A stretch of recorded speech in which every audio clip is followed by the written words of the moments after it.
Salut à tous, bienvenue sur la chaîne.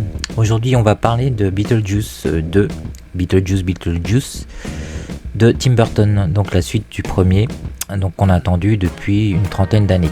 Donc je vous propose mon humble avis sur ce film.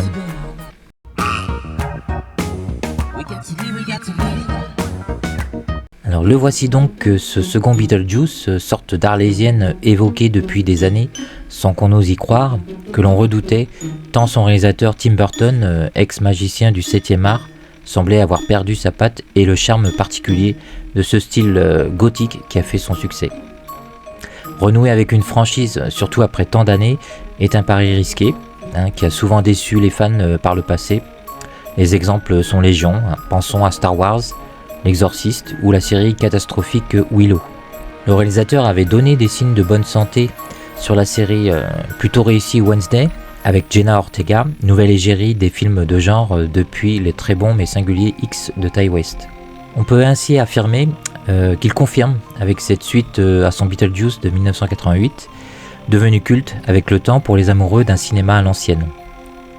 Le scénario est à la hauteur, Alfred Gough et Miles Miller, sans oublier Seth Graham Smith, ont concocté une histoire qui respecte l'esprit du premier film, tout en développant de bonnes intrigues afin de faire évoluer les personnages principaux.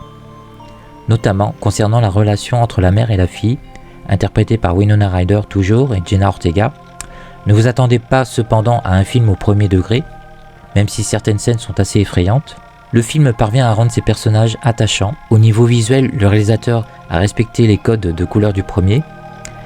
On retrouve avec plaisir les maquettes du générique du début et les effets d'animation image par image qui donnaient vie à certaines créatures du film de 1988. Beetlejuice lui-même reste toujours aussi répugnant et sale gosse. Michael Keaton a su retrouver l'essence de son personnage. Winona Ryder retrouve un personnage d'écorché vive, comme celui de la série Stranger Things, elle demeure touchante. Jenna Ortega, comme elle l'avait prouvé dans la série Wednesday, a su trouver sa place dans l'univers de Tim Burton.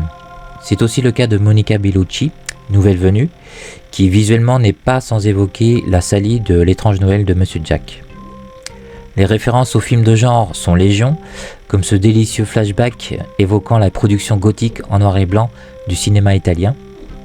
On pense à Mario Bava et son célèbre masque du démon, mais aussi à Danse macabre, ou la fin, évoquant le final faussement apaisé d'un Vendredi 13 qui s'inspirait déjà de la fin de Carrie de De Palma. Bande-son à l'appui. Sans parler des décors expressionnistes qui évoquent le cabinet du docteur Caligari. Un régal pour les yeux mais aussi pour les oreilles, car la musique tient un rôle particulièrement important dans l'identité du métrage. Les chansons pop sont foison et s'accordent parfaitement au ton du film. La BO de Danny Elfman est puissante et efficace, même si, au vu du nombre de collaborateurs, on ne sait pas vraiment qui fait quoi. Force est de reconnaître que la magie des arrangements si personnel de Elfman s'est quelque peu dilué dans un certain conformisme, pas désagréable au demeurant. Le scénario s'est réservé son lot de surprises et le montage enchaîne les séquences avec fluidité grâce à une réalisation inventive.